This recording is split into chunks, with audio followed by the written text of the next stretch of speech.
हमारे भारत देश में ऐसे बहुत सारे इलाके हैं जहाँ के लोग ये दावा करते हैं कि वहाँ पे बहुत सारी आत्माएं भटकती हैं और ऐसे ही कुछ कारणों की वजह से अक्सर लोग ऐसी जगहों पे जाना बिल्कुल भी पसंद नहीं करते हैं। पर क्या हो अगर ऐसी ही किसी जगह पे हर साल लाखों बच्चे खुशी खुशी जा रहे हो।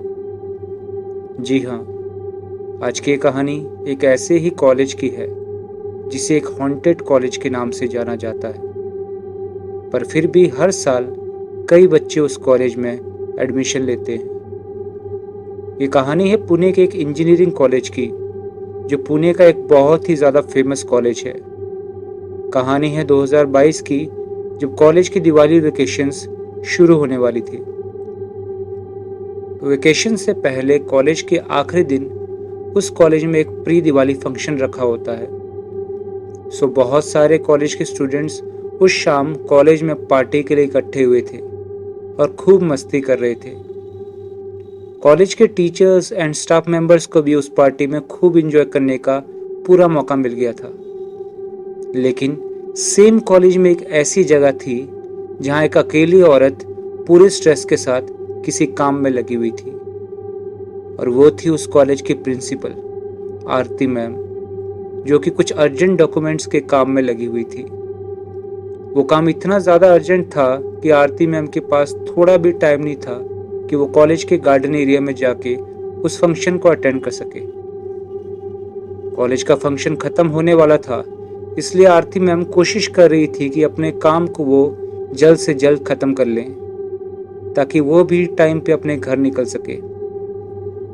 आरती मैम अपना काम कर ही रही थी कि अचानक उनके ऑफिस में एक टीचर आती है और उनसे कहती है कि मैम, पार्टी खत्म हो चुकी है, सारे बच्चे अपने अपने घर जा चुके हैं और सारे टीचर्स भी निकल गए हैं। मैं भी निकलने का सोच रही हूँ। अगर आपको मेरी कोई हेल्प चाहिए तो बता दीजिए, मैं थोड़ी देर और रुक जाऊंगी।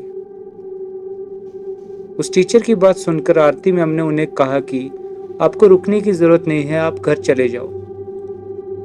मुझे थोड़ा ज़्यादा काम है, सो टाइम लग जाएगा। वैसे भी रोहित तो है ही यहाँ, तो फिर डरने की कोई बात ही नहीं है। रोहित उस कॉलेज का नाइट सिक्योरिटी गार्ड था। आरती मैम की बात सुनकर वो टीचर भी अपने घर चली जाती है। इसके बाद आरती मैम फिर से अपने काम में लग जाती है। वो अपने काम में इतनी ज़्यादा बिजी हो जाती है कि उन्हें पता ही नहीं चलता है कि कब रात के 11:30 बज गए। काम खत्म होते ही आरती मैम जल्दी जल्दी अपना सामान पैक करती है और अपने रूम से बाहर निकलती है। जब मैम रूम से बाहर निकल रही थी तो उन्होंने देखा कि रोहित बाहर नहीं था। उन्होंने रोहित को आवाज़ भी दी, पर उन्होंने महसूस किया कि पूरा कॉलेज खाली पड़ा हुआ था और वहाँ कोई भी नहीं था। फिर आरती मैम को लगा कि शायद रोहित चेकिंग के लिए राउंड पे गया होगा, इसी वजह से वो आसपास नहीं दिख रहा है। फिर आरती मैम अपने कैबिन से आगे की तरफ चलने लग गई। आरती मैम का ऑफिस उस बिल्डिंग के 3rd फ्लोर पे था। जैसे ही मैम 3rd फ्लोर की सीढ़ियों से नीचे उतरकर 2nd फ्लोर की तरफ आ रही थी तो उन्हें उस फ्लोर से किसी लड़के की आवाज़ सुनाई दी। ऐसे लग रहा था मानो कोई लड़का किसी बोर्ड पे चौक से कुछ लिख रहा हो और साथ ही वो सिसक सिसक के रो भी रहा हो। उस आवाज़ को सुन के आरती मैम थोड़ी शॉक हो जाती है, क्योंकि लगभग रात के 12 बज चुके थे और इस समय किसी का कॉलेज में होना नॉर्मल बात नहीं थी। अब आरती मैम को थोड़ा डर सा लगने लग गया था, क्योंकि वो ये सोच रही थी कि इस समय कौन होगा। आरती मैम ने 1-2 बार आवाज़ भी लगाई, कौन है, कौन है वहाँ, पर किसी ने कोई जवाब नहीं दिया। इसके बाद आरती मैम धीरे धीरे 2nd फ्लोर के उस रूम की तरफ चल पड़ती है जहाँ से उस लड़के के रोने की आवाज़ आ रही थी। जब आरती मैम उस क्लासरूम के दरवाजे के पास पहुंचती है तो वो देखती है कि क्लासरूम के अंदर जो ब्लैक बोर्ड था उसके पास एक लड़का खड़ा था। वो लड़का बोर्ड के ऊपर इंजीनियरिंग मैथ्स के कुछ सम सॉल्व कर रहा था और साथ ही वो सिसक सिसक के रो भी रहा था। मैडम उस लड़के को उस समय देख के बहुत ज़्यादा हैरान हो जाती है। वो उस लड़के के पास जाती है और पास जाते ही कहती है, बेटा कौन हो तुम, और इस समय यहाँ क्या कर रहे हो?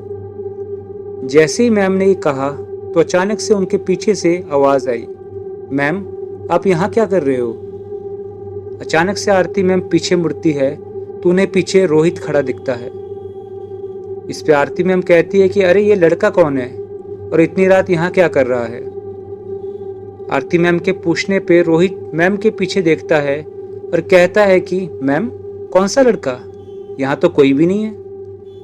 गार्ड की ये बात सुनकर आरती मैम जैसे ही पीछे मुड़ती है तो पूरी तरह शॉक हो जाती है। वो देखती है कि पीछे कोई भी नहीं होता है।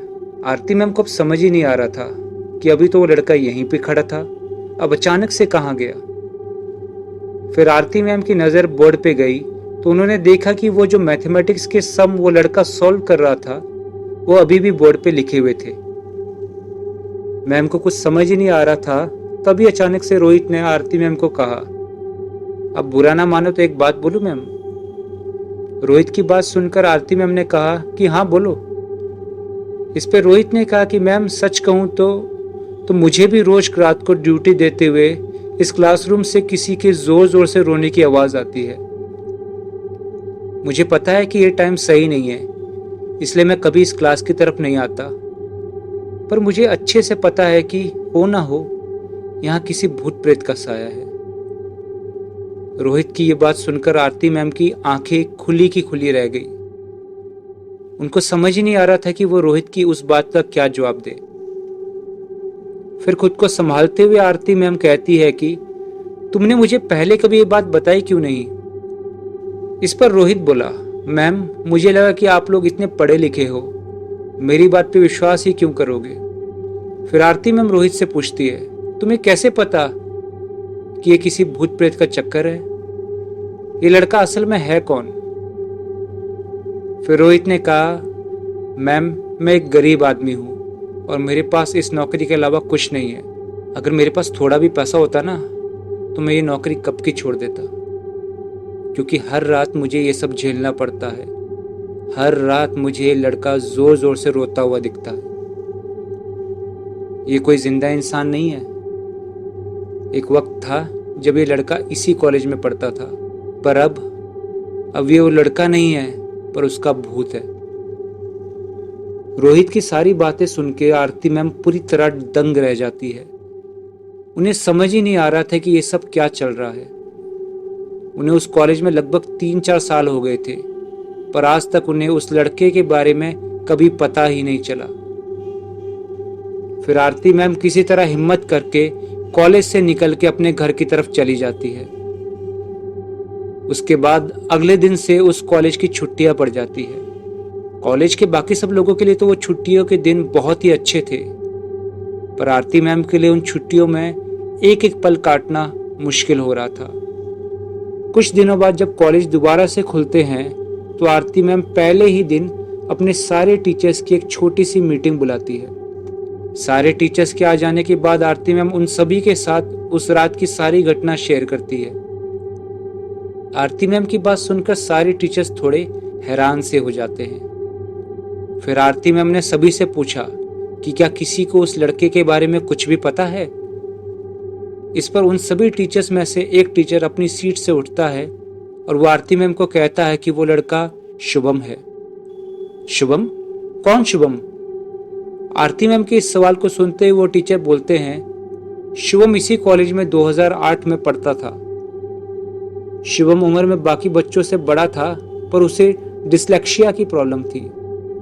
इसी वजह से 4 साल गुजरने के बावजूद भी वो फर्स्ट ईयर में ही रह जाता है, क्योंकि वो बार बार फेल हो रहा था।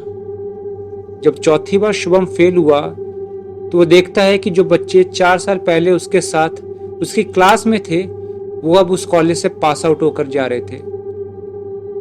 ये सब देख के शुभम का हौसला दिन ब दिन टूटने लगा था, क्योंकि कॉलेज में कुछ ऐसे भी बच्चे थे जो शुभम की उस बीमारी का मजाक बनाते थे और उसे कहते थे कि चाहे तू कुछ भी कर ले पर तू जिंदगी भर इसी क्लास में रह जाएगा। उन सब बच्चों की वजह से शुभम का लोगों से मिलना बिल्कुल कम हो गया था। एक दिन की बात है, जब सारे बच्चे कॉलेज खत्म होने के बाद क्लास से अपने घर के लिए निकल रहे थे तो एक लड़का शुभम को कहता है कि चल भाई घर चलते हैं, घर जाने का टाइम हो गया। इस पर शुभम उस लड़के से कहता है कि तुम जाओ, मुझे थोड़ा समय लगेगा, इसलिए मैं कुछ टाइम बाद आ जाऊंगा। शुभम की इस बात पे उसके दोस्त वहां से अपने घर चले जाते हैं। जब अगले दिन वो सब वापस कॉलेज आते हैं तो क्लास के अंदर घुसते ही उनका पसीना छूट जाता है। वो देखते हैं कि शुभम अपनी क्लास में एक पंखे से लटका हुआ था और उसके मुंह से झाग निकल रही थी। उस दिन शुभम की बॉडी को तो उस क्लास से निकाल दिया गया, पर उस दिन के बाद से उस क्लास में सब कुछ बदल गया था। उस दिन के बाद से जो भी गार्ड रात को उस कॉलेज में रुकता था, उसे उस फ्लोर के कॉरिडोर से कोई जोर जोर से रोते हुए भागता हुआ दिखता था। ये बात उस कॉलेज के सभी पुराने स्टाफ मेंबर्स को पता थी, पर कॉलेज की रेपुटेशन खराब ना हो जाए इसलिए कभी भी इस बात को मीडिया या पब्लिक के सामने आने नहीं दिया। और इसी के साथ उस मासूम की कहानी हमेशा हमेशा के लिए दबी की दबी रह गई। तो उम्मीद करता हूँ दोस्तों कि आज की ये कहानी आपको बहुत ही ज़्यादा अच्छी लगी होगी। अगर आपको हमारी स्टोरीज अच्छी लग रही है तो इस चैनल को सब्सक्राइब ज़रूर करें और बेल आइकन ज़रूर दबाएं ताकि आने वाली कहानियाँ भी आप सुन पाएँ। अगर आपके पास भी ऐसी कोई कहानी है और आप चाहते हैं कि हम आपकी कहानी को आवाज़ दें तो डिस्क्रिप्शन में दी हुई मेल आईडी पे अपनी कहानी ज़रूर भेजें। तब तक के लिए मिलते हैं किसी और रात एक नई कहानी के साथ।